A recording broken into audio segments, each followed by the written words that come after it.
Hi, I'm Jeanette Roche. This is Bridge City News. Here are some of the top stories we've been following. Sisters in Spirit Day is marked across the country. We share stories of those who remember the missing and murdered Indigenous women. Plus, a large group of protesters gather outside the provincial courthouse in Lethbridge. We tell you why. And a landslide victory in Quebec following the provincial election. Your nation. Your province. Your southern Alberta. From the heart of Lethbridge, it's Bridge City News with Jeanette Roche. Thanks for joining us. It's an emotional day for many as October 4th marks Sisters in Spirit Day. Each year on this day, many remember the lives lost of missing and murdered Indigenous women. Lethbridge resident Lori Braverock says she lost her close relative and friend Angie almost 30 years ago and continues to honor her to this day. It is her story. It is her spirit. Her how wonderful a person she was, and she was not a negative person in any way. And yet, that's the thing I feel. Out of all of it, she would not want us to be negative. She would not want us to be sad, or but she would want us to be happy and to share our lives. And that is the motivation for me. Meanwhile, in many parts across the country, vigils will be taking place, including one here in Lethbridge. An official with the Lethbridge Sisters in Spirit Vigil says the homicide rate for Indigenous women is higher than compared to non-Indigenous women. When I think of that, I think of just inequality. And some of that inequality just starts with some of the basic assumptions that we have of people, of women in general. But specifically, there's assumptions people make about Indigenous women that lead to inequalities, that leads to lack of support, lack of care, lack of protection, and not having the supports in place that we need because of those assumptions. The vigil gets underway at 6:30 p.m. starting at City Hall. A large group of protesters gathered at the Lethbridge Provincial Courthouse on Tuesday morning. Lethbridge police were also on the scene. The protesters were there in support of Marco van Hugenbos, Alex van Herk, and George Jansen. The three men were in court facing charges of mischief. Over $5,000 related to their alleged involvement at the Coutts border blockade earlier this year.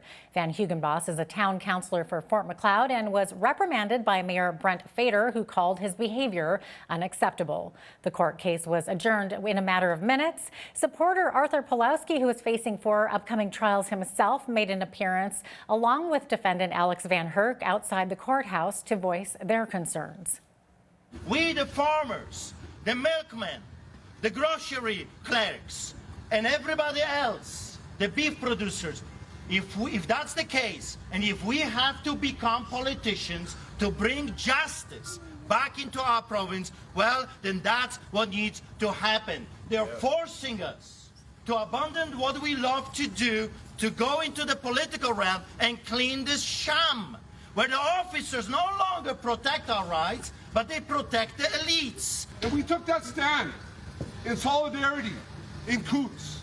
And I'm not afraid to say we did that. I was proud of that. I've never been more proud. I've never been more patriotic. And I'm saying that needs to continue. And so that's why it's very important that we get your support to continue that. The three men will return to Lethbridge Court on November 4th, where they will face the charges. Pulowski adds that the gathering was peaceful and family-oriented. He says protesting government mandates surrounding COVID-19 continue to be necessary to ensure freedom for future generations. He was joined with an Alberta doctor who is under investigation for treating patients with traditional pharmaceuticals. So I saw amazing people here, patriots, Albertans, true Canadians that actually are concerned about what they are seeing. And it was absolutely a beautiful, beautiful thing to see old and young and to see men and women coming together, loving their freedom. But what is the most beautiful thing is what's behind me. Look at this. I mean, is that not why we are all here? To stand for the future of our country? And here, that's the future. You are looking at the future of this country. What happened to me when I was working in an AHS hospital in Rimbey, Alberta, is I gave ivermectin to 3 patients who were critically ill. They were all about to need life support. I gave them ivermectin and hydroxychloroquine, as well as vitamins, and they all turned the corner in less than 24 hours. So all of them were headed for life support. None of them actually needed life support after I gave them ivermectin. And then what happened after that? Less than a day later, I was removed from all my work. All my emergency shifts for the rest of the year were canceled by AHS. Alberta Health Services filed a complaint with the college, so I've been under investigation by the Alberta College ever since. The premiers of Alberta, Saskatchewan, and Manitoba, and the governors of Montana and North Dakota have written letters to Prime Minister Justin Trudeau and U.S. President Joe Biden about the border. They want the leaders to restore pre-pandemic operating hours at border crossings, complaining that travelers and businesses are being forced to go out of their way to find entry points with longer hours, driving up fuel and labor costs. The premiers and governors say the change will ensure the efficient and steady flow of people and goods, which will only improve trade activity and reduce inflationary pressure on both sides of the border. Toronto Sun columnist Brian Lilly says Alberta's Justice Minister Tyler Shandro has every right to not want the province's RCMP to be used in the federal gun buyback program. Ottawa is commissioning a firearms ban, which includes a buyback program, and wants to use RCMP to help them carry it out. But Lilly says the RCMP is not a national police force, it's a provincial one. Tyler Shandro, Alberta's Justice Minister, has clearly said, look, we're stretched thin as it is. And I think the number is Alberta pays $750 million a year for the joy and benefit of using the RCMP. The feds are asking Alberta, take those resources off the streets, give them to us to help run this program. This is all because the federal government didn't plan this out properly. You know, they came up with this idea before realizing they don't have a way to implement it. You can catch that full interview with Brian Lilly coming up after Business News. Hockey Canada passed an interim board chair's defended decisions not to replace the governing body's leaders when they appeared before a Commons committee this morning. That's despite sharp criticism from MPs on the committee about how the sport's governing body has handled alleged sexual assaults and how money was paid out in lawsuits. Interim Chair Andrea Skinner told the committee that the board has heard a call for a new perspective and that it's taking steps to change how it communicates. According to Lethbridge MP Rachel Thomas, changing the culture at Hockey Canada requires a change in leadership, period. Every leading voice having to do with organizational change would say that the way to produce a desired culture is actually to start with the leader. There's these words that are being nuanced, there's these platitudes that are being made in order to try to pacify the public, whether that be the public at large or players or parents. But I'm not actually seeing meaningful structures being put in place in order to generate the change that is needed in order to create a Hockey Canada that we as Canadians can be proud of, that players can join, that parents can be part of, and know that the players are going to be in the best care possible. I'm just curious, why is the leader of this organization being protected rather than being held accountable? Monday saw a landslide win of Coalition Avenir Quebec leader François Legault, who promised to unite Quebecers following the results of the provincial election. Legault now has to navigate the task of forming his next cabinet with the challenge of many new faces to choose from. The CAQ ended yesterday's election with an even stronger majority for their second term. The party took 90 of the 125 seats in the legislature. When I say that Quebecers form a great nation, I mean all Quebecers, from all regions, of all ages, of all origins. I'm going to be the premier of all Quebecers. Yeah!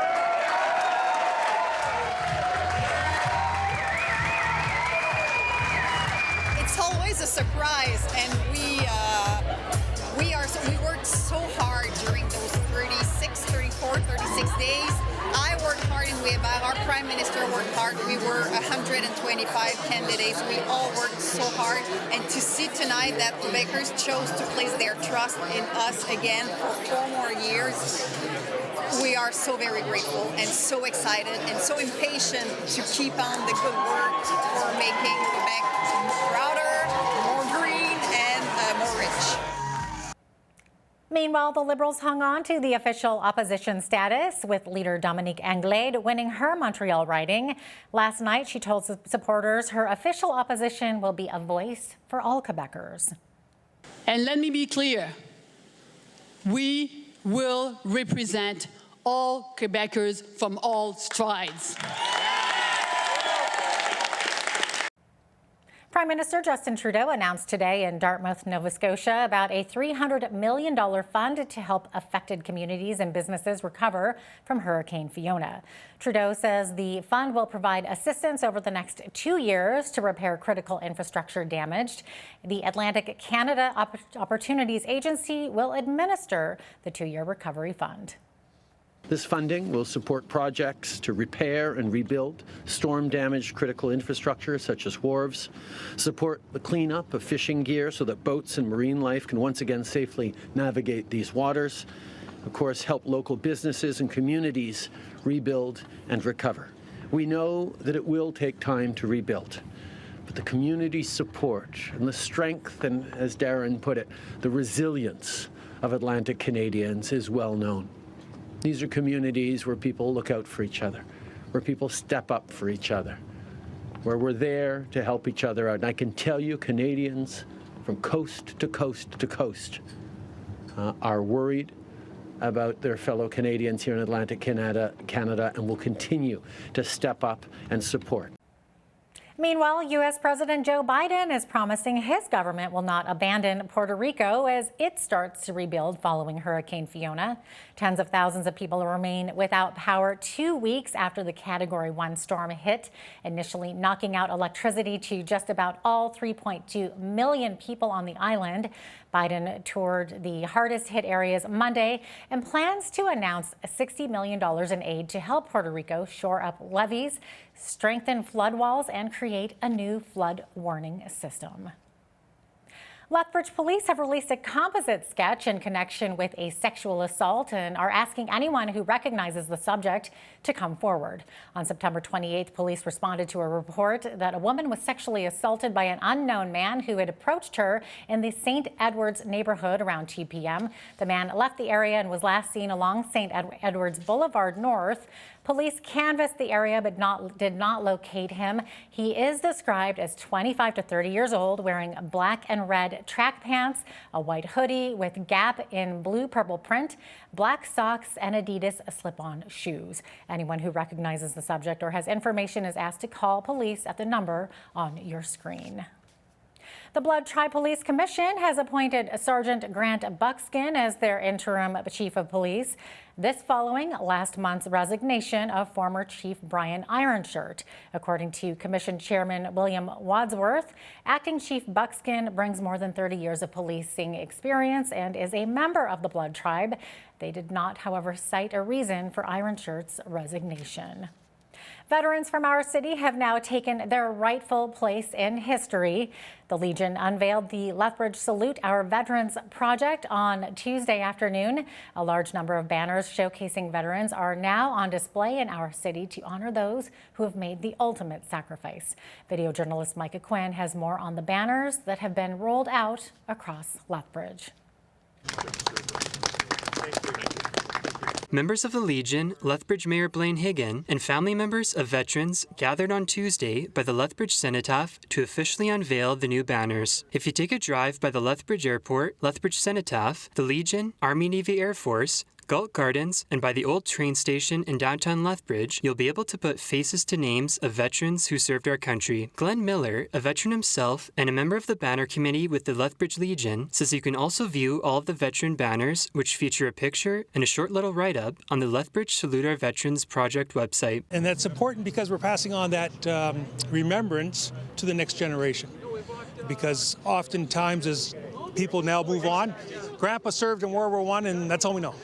So what can we do to help preserve that? And that short biography that's on our website helps to do that. A total of 80 banners were installed in our city, and the biographies were created by the family members of said veterans. Matthew Palmer was in awe of the banner featuring his grandfather, William Scott Palmer, who served in World War II. Seeing the banner up there really brings it back. It really puts it in perspective. And I think it's a fantastic idea to honor the whole reason we're here is because of these men and women. So it's fantastic and it should not be forgotten. The deadline to get a banner up for next year is June of 2023. For more information, you can visit lethbridgeveteransbanners.ca. For Bridge City News, I'm Micah Quinn. Well, if you're walking around the campus of Lethbridge College, keep your eyes peeled for a couple of horses, of all things. In part with the college's Students Association, the Lethbridge Therapeutic Riding Association will be at the campus throughout the week, where students can get up close and personal with the animals to de-stress. The executive director for the Riding Association says that this initiative is like the school's doggy de-stress sessions. We absolutely enjoy this outreach program that we developed through the pandemic, actually, as a way to bring equine therapy into our community. When people were in lockdown, we began bringing our therapeutic horses to different facilities and associations and campuses. You know, personally, I used to bring my dog here for doggy de-stress during exam periods. So this is rather elevated here, bringing some horses for some horsey de-stress for the students. We're absolutely stoked about this. Well, we need to take a quick break, but when we return, I've got some great weather to report. Nothing but sunshine over the next week, I promise. We'll be right back.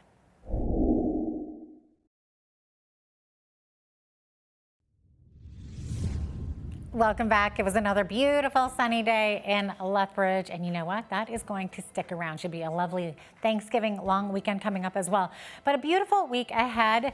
Today we reached 25 degrees overnight, low this evening 4 degrees. So we are getting into those single digits overnight. But look at those daytime highs, still up in the 20s, lots of sunshine, clear skies, 20 degrees on Wednesday, up to 21 Thursday, 23 the high for Friday, down to 19 on Saturday, all the way back up to 22 degrees on Sunday. And look at that, Thanksgiving Monday, a high of 24 degrees. Should be a nice day to actually get outside instead of sitting inside and eating turkey, or maybe sit down on the patio while you're having your turkey dinner. Okay, average high for this time of year, 17 degrees, average low 2 degrees. 32 degrees. That was our high temperature on this day back in 1943. And back in the year 2000, we had the lowest, which was minus 11. 7:35, that's when the sun rose this morning. Our sunset this evening at 7:04 p.m., giving us 11 hours and 23 minutes of daylight, which is 4 minutes shorter than we experienced yesterday. Okay, so let's look at the highs across the nation, staying pretty clear over on the west coast. Victoria's high tomorrow looking at 20 degrees. Should be a little bit cooler in the Juan de Fuca Strait. Lots of sunshine though. 20 degrees also in Vancouver, but more like 24 inland. 14 degrees in Edmonton. Edmonton could actually see a 30% chance of showers. 18 degrees in Calgary tomorrow. Lots of sunshine. As we look to the rest of the prairies, mainly clear skies. 20 to 40 winds though in Saskatoon and Regina. Saskatoon sitting at 13 tomorrow. 14 degrees in Regina tomorrow. 16 the high in Winnipeg. Winnipeg experiencing some winds at 30 to 50 kilometers per hour, so a little bit gusty there. As we look to the central part of the country, 22 degrees is the high tomorrow in Toronto, 21 rather in Ottawa. Ottawa also looking at a frost advisory overnight, but should clear up tomorrow for a beautiful 21-degree day. 20 degrees the high tomorrow in Montreal. As we look to the east coast, Fredericton seeing a high of 17 tomorrow, 14 degrees the high in Halifax. There's the rain there, 30% chance of showers tomorrow. Actually, they could be experiencing a risk of a thunderstorm. Now, last that I looked, and up to 2 millimeters of rain. Charlottetown looking at a high of 15 degrees and 16 the high tomorrow in St. John's, Newfoundland, with lots of sunshine. So there you have it. That is your forecast. Twitter shares soared almost 22% following word that Elon Musk will proceed with his $44 billion U.S. deal to buy the company after months of legal battles. Bloomberg first reported the news based on anonymous sources, but Musk later announced in a regulatory filing that he had notified Twitter of his plans to go through with the deal. The filing came as a trial seeking to compel Musk to buy the social media platform was set to start in Delaware Chancery Court in less than 2 weeks. Trading in Twitter's stock had been halted for much of the day pending release of the news, but resumed late in the day.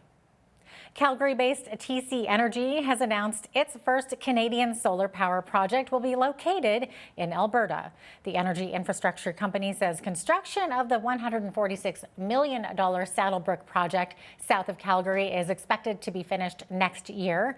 TC Energy says the project will have the capacity to generate 81 megawatts, enough energy to power 20,000 homes annually.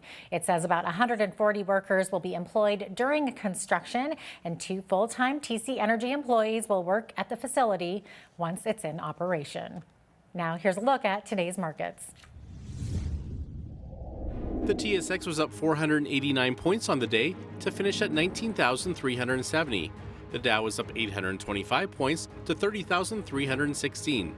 The S&P 500 was up 112 to 3790, and the Nasdaq was up 360 points to finish at 11,176. West Texas Intermediate Oil was up 289 to 86.52 US per barrel. Natural gas was up 37 cents to 6.84 US. Gold was up 9 cents to 17.2622 US per ounce, and silver was even at 21.06 US an ounce. Feed wheat is at $12.11 per bushel. Barley is at $9.45, canola is at $19.61, and corn is at $12.19 per bushel. Live cattle were down 13 cents to $144.20. Feeder cattle were down 88 cents to $174.65. Lean hogs were down $1.78 to $87 even, and the Canadian dollar was up slightly over the past 24 hours at 74.02 US.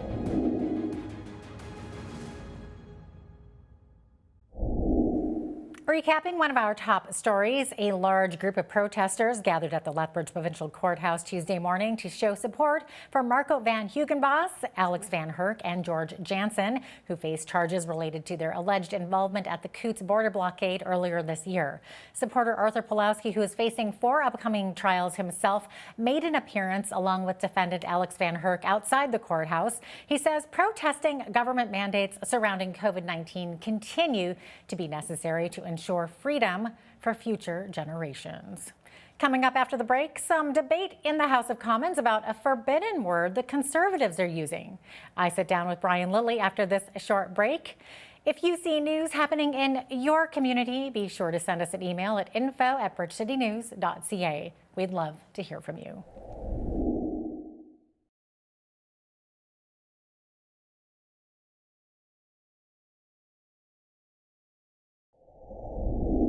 Well, there's been much debate this week in Ottawa between the Conservatives and the Liberals, not to mention Alberta piling on.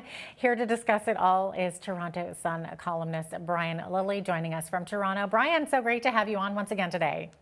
Thank you for having me. Absolutely. So Alberta's Justice Minister has said no, this province won't be helping implement the federal government's so-called buyback or gun confiscation program, saying it would take away local resources. So the feds are saying that this is Alberta picking and choosing which laws to enforce. So Brian, what's your take on this?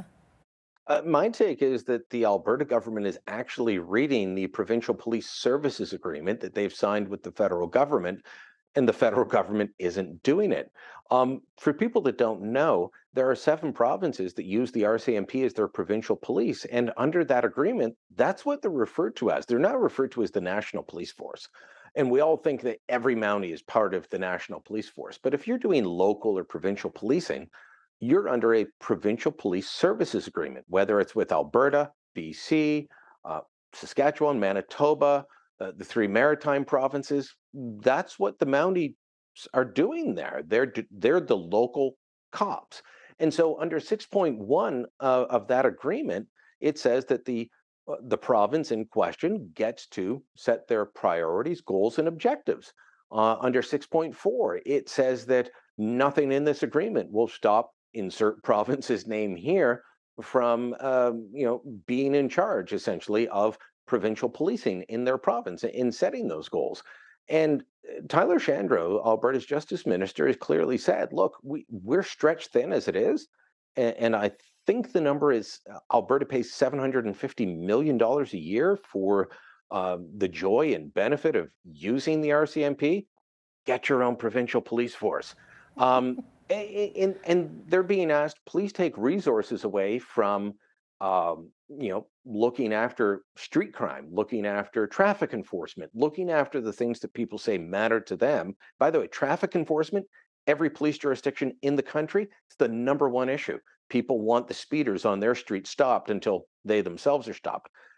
The feds are asking Alberta, take those resources off the streets, give them to us to help run this program. This is all because the federal government didn't plan this out properly. They came up with this idea before realizing they don't have a way to implement it. Okay, yeah, I think it was a good point that you brought up too there. Kind of good education too, that the RCMP isn't the federal police force. And I think a lot of people do think that. So yeah, thanks for clearing that up. Okay, so Brian, there's been lots of debate in Ottawa about what's being said in the Commons, what can be said, and what the government is doing. So let's start with what they're doing. The Conservatives say they're going to raise taxes on Canadians at least 3 times in the next several months. The Liberal dispute, they dispute this, of course. So what's the truth here? The truth is the Liberal government is going to raise taxes 3 times over the next several months. There's going to be an EI payroll tax increase. There's going to be a CPP payroll tax increase. And both of those are on January 1st. And then the carbon tax goes up on April 1st. But by the way, so does the escalator tax on alcohol. And I believe it might also go up on cigarettes as well. That's a dwindling group of people that are going to pay the cigarette tax, but tobacco use, it still does generate significant income for the government. So you've got a bunch of taxes going up in the next few months. The Conservatives have been focused on the 2 payroll taxes and the carbon tax. On the carbon tax, the Liberal attitude seems to be, well, but it's all good. It's for the good of all of us, so be happy you're paying it. And by the way, EI and CPP aren't payroll taxes. Here's the problem. On the federal government's own website, they're described as payroll taxes. And there's a couple of reasons for that. Despite all the people saying, oh no, those are fees for service and you pay your EI premium so that you can access EI, and you pay your CPP premium so you can access your Canada pension plan later on. Okay, one, that's not a real argument. There's still payroll taxes for the employee, but employers also pay these. And an employer doesn't get to claim EI if the employee is suddenly laid off. And the employer doesn't collect the pension when the employee retires. But they have to pay the same premium that the employee does at the same time. So these are absolutely payroll taxes. Justin Trudeau even questioned the Conservatives when he was just Liberal leader of the third party back in 2013. I posted the video on my social media. He stood up and demanded to know why the Harper government was increasing EI premiums, what he called, and I quote, a direct payroll tax increase. And he cited a guy named Dustin in Calgary as being the one that gave him that question. So look, the Liberals are trying to be too cute by half, claiming 2 of the 3 aren't taxes at all, and claiming the third is just something we should be happy to pay. At a time when we're dealing with an affordability crisis, when the cost of living is going up, having the government add to that isn't a winning political strategy. So I'm not sure what they're thinking. Jean Chrétien may not be the most loved politician in Alberta. I know his Liberal Party didn't do very well out there. But guess what? Someone like Jean Chrétien would look at this and go, you know what? I'm going to do the smart thing politically, and I'm going to delay these increases until we're not dealing with 7, 6, 8% inflation. Okay, Brian, some debate on a term that the Conservatives have been using a lot in the Commons, particularly new leader Pierre Poilievre. And he's been quoted as saying just inflation. So can you say this in the House, or is this one of those words that shall not be heard, one of those forbidden terms? It depends on how you say it. I say that you can say that it's just inflation. But if you pronounce it wrong, if you say just inflation, then the Speaker of the House is going to call you out. Here's the nuance. And look, there was a Canadian press story out last week that said, this is forbidden. You're not allowed to say it. The Speaker's ruled on that, but some MPs are still trying to say it. And I wrote a column saying, that's not true. You can say it. You've just got to say it right.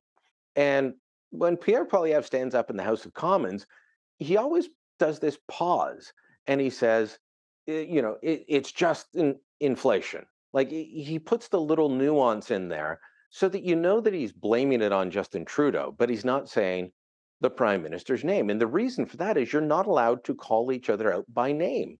This is a standard rule of the House. Justin Trudeau can't stand up and say, Pierre, what are you talking about? You have to call each other by the title. So the Prime Minister, the Leader of the Opposition, the MP for Thornhill. Now I'm going to pick on the MP for Thornhill, Melissa Landsman, because she's one of the ones that got called out for saying this, because the way she pronounced it last week was Justinflation.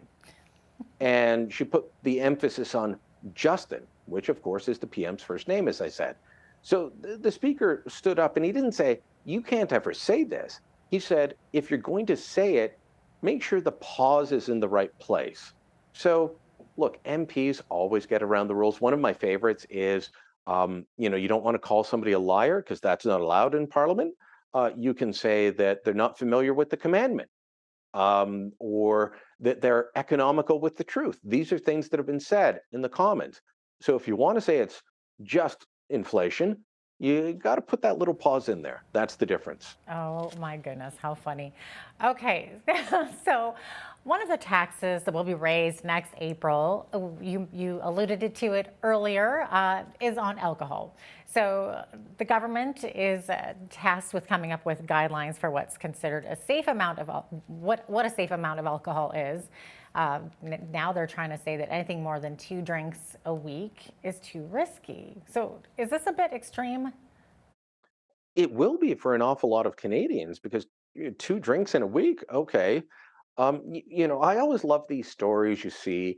They interview some old lady that turns 100 or 105, and they say, the reporter always says, what's the secret to a long life?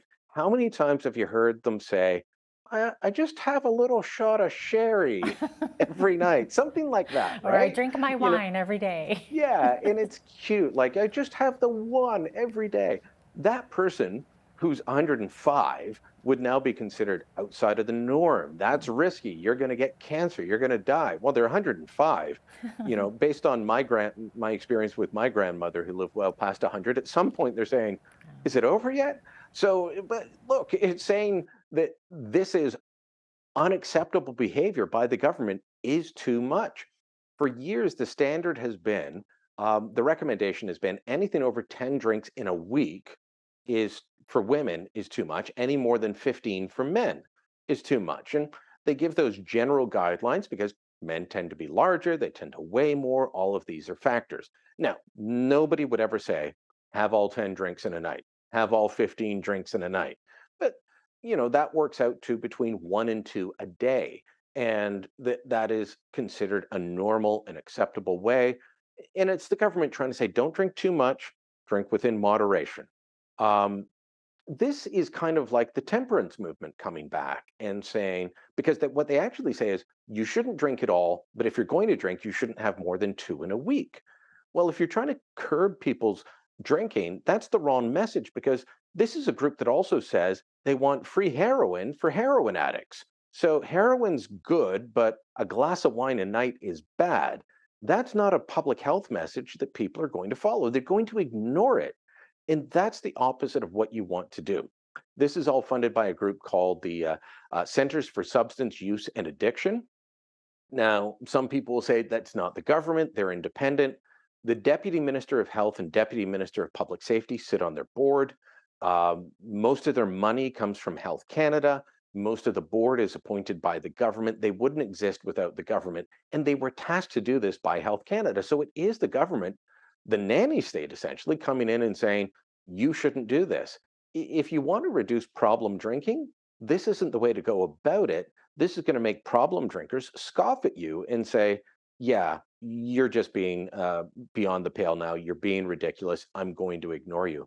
Wrong way to go about it from a public health perspective. And an awful lot of doctors have come out saying this is the wrong message to be sending as well. Wow, interesting. Okay, Brian, the inquiry into the Emergencies Act was supposed to start last month. It was put off for the presiding judge to have surgery and then recover. So the latest news is that Prime Minister Trudeau will testify. So do we know when, and did you expect this? I don't believe we have the exact date yet. It's going to be a few weeks away, but no, I wasn't expecting this. Prime ministers can, just bow out of these sorts of things all the time. So I guess I have to say kudos to Prime Minister Trudeau for going to face the music, because there will be a lawyer there who is going to ask antagonistic questions. That's the way that these sorts of inquiries work. Everyone faces off in what amounts to a cross-examination of sorts. And so good on the Prime Minister for stepping forward. I hope, but I don't hold out too much hope, that he does give full answers as to why he declared the emergency, what was the information. Those are the things that we're supposed to find out from this inquiry. Based on the parameters that the government set, I'm not overly hopeful. I'm rather skeptical. I'll continue to watch. I'll continue to see how things go, and I'll call them out when need be. But if I'm going to call them out when they do something wrong, I have to say good move on them here. Now, please, Prime Minister Trudeau, when you go, give full and clear answers, and don't just give us talking points. Okay. Should be interesting to see what happens there. Now, the Trudeau government's push to regulate the internet through Bill C-11 is now caught up in the Senate, where the latest accusation is that the government attempted to bully a witness. So what can you tell us about this, Brian? There's a group called Digital First Canada, and they represent creators who don't go on regular television like we're on right now. They don't go on regular radio. These are creators of podcasts or video series that you'll watch on YouTube, you'll watch on TikTok or another digital platform. And a Liberal MP named Chris Biddle, who is also the parliamentary secretary to the Minister of Heritage. That's important to remember. He's the parliamentary secretary, the Minister of Heritage, the sponsor of this bill. He went and he accused this group of not revealing that they're paid lobbyists, except according to the lobbying commissioner, they're not. His issue was that Digital First Canada had received some funding from YouTube and TikTok. It related to a conference that they put on for creators on these platforms to show up. They paid for some of them to go and appear at the conference, to speak, to receive awards. Less than $100,000. I think it was $85,000. Which in the grand scheme of things, if you're putting on a big national conference, if you're a major national organization, that's not a ton of money. And by the way, even if it was a ton of money, it doesn't violate the rules. So, but having the parliamentary secretary to the minister putting forward this bill complain to the lobbying commissioner does amount to trying to shut this group up. This is the government trying to say, we don't want to hear from people who disagree with our legislation. Yes, they've been called before the Senate committee. Yes, they have something important to say. We think they should be shut up. We think that this other government organization should do our dirty work and stop them from speaking or discredit them in some way.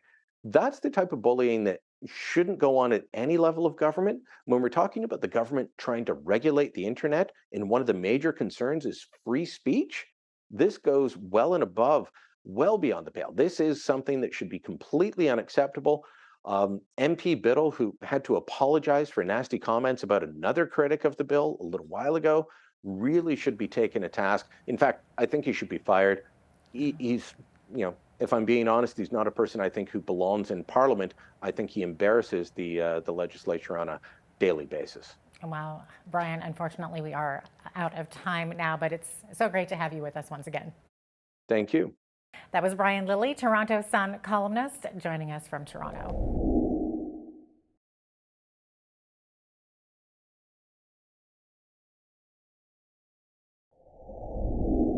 Medicine Hat is one of the sunniest spots in Canada. The Gas City is a popular destination for families with young children and retirees alike. Business and community in the southeast part of our province is strong and growing. And to talk more about the potential of Medicine Hat, here is Lisa Kowalchuk, the Executive Director of the Medicine Hat Chamber of Commerce. Lisa, thanks for joining us today. Thanks so much for having me, Michael. Yeah, we're happy to have you here. Now, as we have a few months left in 2022, what are some of the wins for businesses in the Hat this year?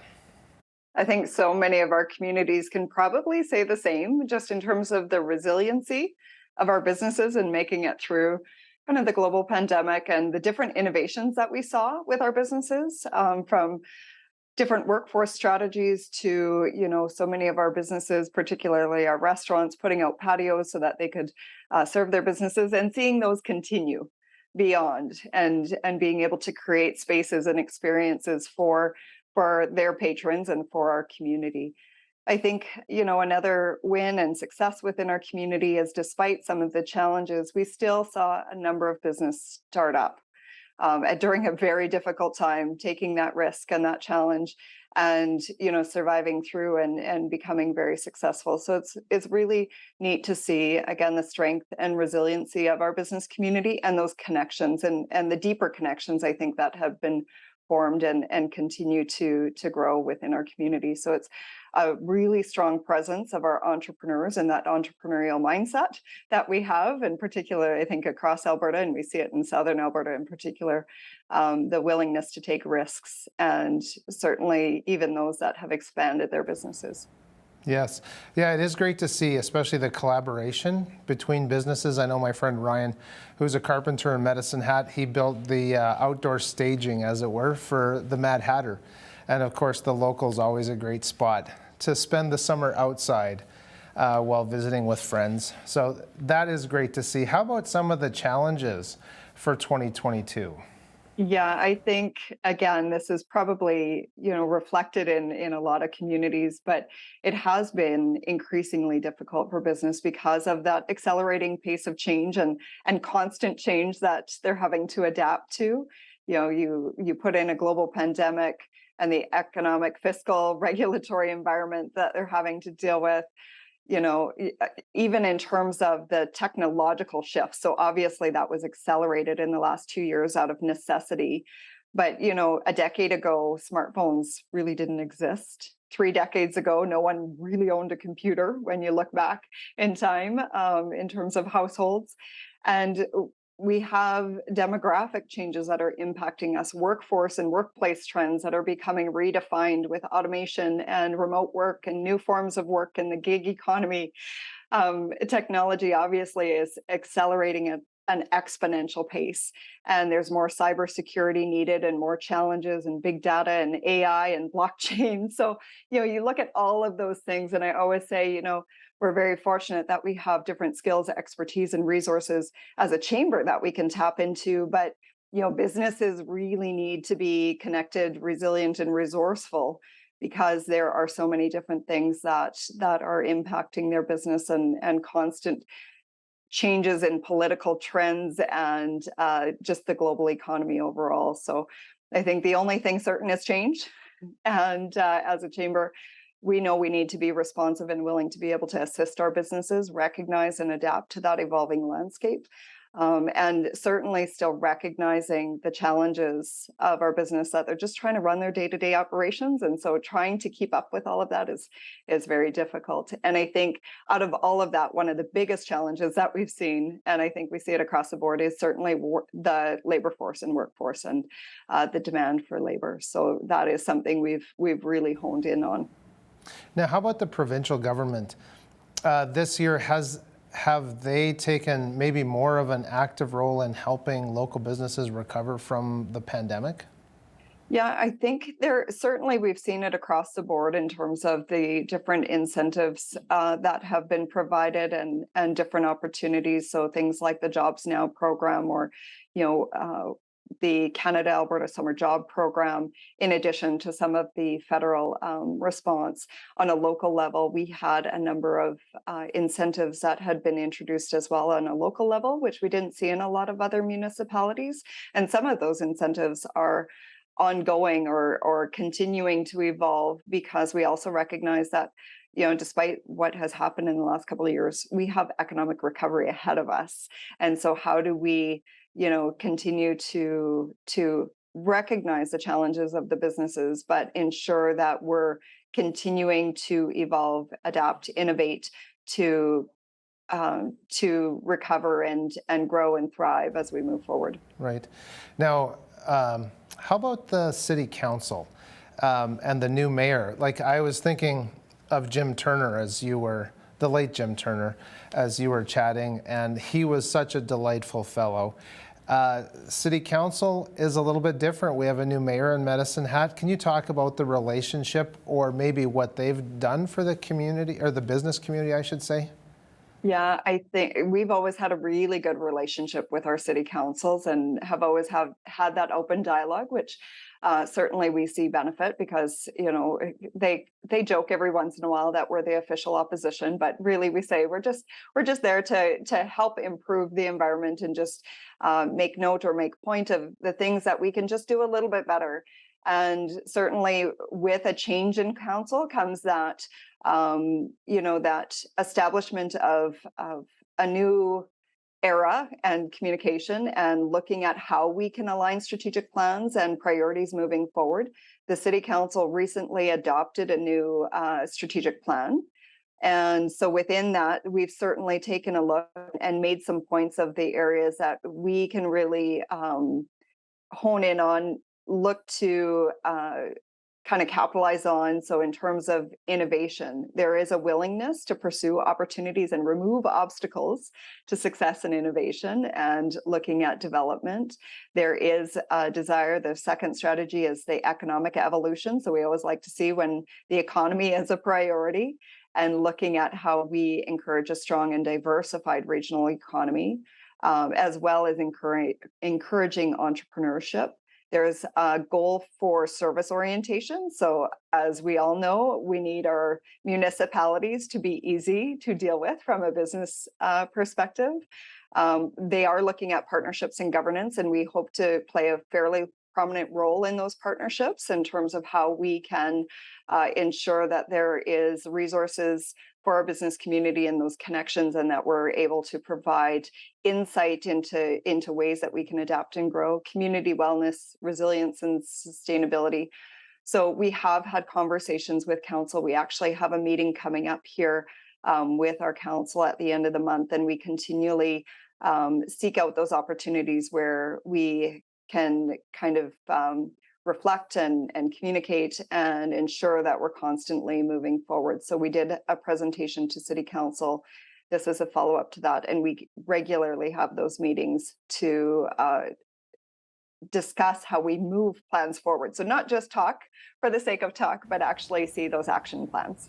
Right, and that's great. That is one of the things that I've always liked about the Medicine Hat Chamber of Commerce and the Lethbridge Chamber of Commerce as well, is how active a role the Chamber takes in advocating for business and business ideas. One of the things that I like that the Medicine Hat Chamber does is the Brown Bag Series. Can you talk a little bit about how those new businesses, or maybe they're entrenched businesses, but they kind of need a new strategy or something? Can you talk a little bit about the Brown Bag Series? Yeah, I'm really glad you brought that up because that was a new initiative that we did start in 2022 and has been going really well. And it was, again, out of a recognized need that businesses don't necessarily have all the tools in their toolkit to succeed and to thrive and to grow. And so we wanted to launch the series as a way to give them some of those additional resources and to provide a bit of training from professionals within our community. So that business to business connection. So if they have questions, they don't have to call somebody outside of our community for that professional advice. These are professionals right within our community that are here to support the businesses. And so it's really walking them through. I always say businesses know their trade. They're really good at what they do, which is typically why they start a business, because they're passionate about that particular industry or trade or skill set that they have. But they haven't necessarily been given the skills to run a business. So you have to deal often with HR and finance and cash flow and dealing with, the different regulatory environments and cybersecurity and websites and communication and social media and all of that. And it gets really overwhelming. So what we really try to do is break that down, simplify it into topical sessions that businesses can attend at no charge. That's great. Now, I know Medicine Hat has a lot of opportunity, I think, for new and established businesses. Certainly the weather is great. But can you talk a little bit about how the Chamber and Invest Medicine Hat and even like Tracy Stroud and Apex work together to help businesses? Yeah, I think a really good example is actually the Connector platform. So if you go to the Apex Alberta website, there's actually an online platform that it's, so again, an evolution through this global pandemic, where you can enter a virtual building and go into different rooms and see some of the different supports. So it is a collaborative environment where all of those business supports are represented, not only in Medicine Hat, but in the region. And so it's this online platform. So it's intended even for businesses. So perhaps they don't have the time, or they can't connect during business hours, or they're, they're looking at Medicine Hat as a place to come or to invest. They have this 24 hours a day, 7 days a week service that they can go in and find some of those resources. So that's a good example of the collaboration. Another one that had been done by all the parties, all the business support providers within our region was the Invest Southeast Alberta initiative. And so that really kicked off in about 2019, and it was to look at business retention, expansion, and workforce development. And of course, we had this lovely little global situation occur in a couple of years. And so there has still been a lot of work done as a result of that. Another one of the initiatives that came out of that whole collaboration was the move to Medicine Hat website. So with Tourism Medicine Hat and Community Futures Entrecourt, they have developed a beautiful website that talks about, if you want to come to live, work, or play in Medicine Hat and the resources. And then you couple that with resources that we've built on our website. So we have a whole business resource page, but we also developed a business support toolkit that has all of the resources from the different partners included and who you can connect with for business supports. That's great. Now, we talked a little bit earlier, just briefly, about kind of a labor shortage. Can you tell us a little bit about maybe the new building permits and house sales? How have they been this year in Medicine Hat? Yeah, so when I was looking at the stats, certainly the building permit values have increased. The annual change, when I looked at statistically, by 53, just about 54%. And then in terms of the number of permits, we're kind of flat in terms of where we've been at. And then in terms of the stats on house sales, I actually had reached out to the Medicine Hat Real Estate Board, and they would be a phenomenal resource to connect specifically on that. But certainly for housing starts, again, we haven't seen huge growth, but still relatively stable, which is always good to see. We certainly don't want to see the declines. We want to see it growing. And I think too, when you look at what has occurred in the last couple of years, that certainly makes sense too. But the housing market, just anecdotally, is still really strong. Houses are not staying on the market all that long. That's great. I was chatting last night with one of my high school friends who is a real estate sales member. And he was actually telling me that his office gets a lot of calls from Canadians in Manitoba and Ontario about moving to Medicine Hat. Can you share with us a few things that attracts those young families to the area? Well, I think it's, the quality of life. When you look at the pace of life and the cost of living, I mean, it certainly has been top of mind in terms of affordability across our country. And so I think more and more people are looking at just the cost of living and affordability, and Medicine Hat provides that in terms of the housing market, residential tax rates, an accessible, walkable community. So I think that's very attractive to a lot of people, and they're looking to escape kind of the busyness of the larger centers and looking to mid-sized centers like ours, where you still have all of the amenities and you still have opportunities. But it's not quite this, it's not an hour commute to work. You can get anywhere in the city in, 15 minutes. And so I think that's very attractive. It's a safe community. So, when people are looking at raising a young family, it's certainly a place you want to go, certainly a place that I've invested in personally, and why I call Medicine Hat home. Yeah. There's so many great neighborhoods too in Medicine Hat. And I have probably another 27 questions I could ask you, but we're out of time, unfortunately. So thank you very much for joining us today. It was great to hear about Medicine Hat and all the potential for the future. Well, and if people want to know more, they can come onto our website, medicinehatchamber.com, or give us a call. We always love talking about Medicine Hat. So, and the Southern Alberta region. I think we have a great region here within the province. So thank you very much for watching. For all of us here at Bridge City News, I'm Michael Clausen. God bless and have a great night.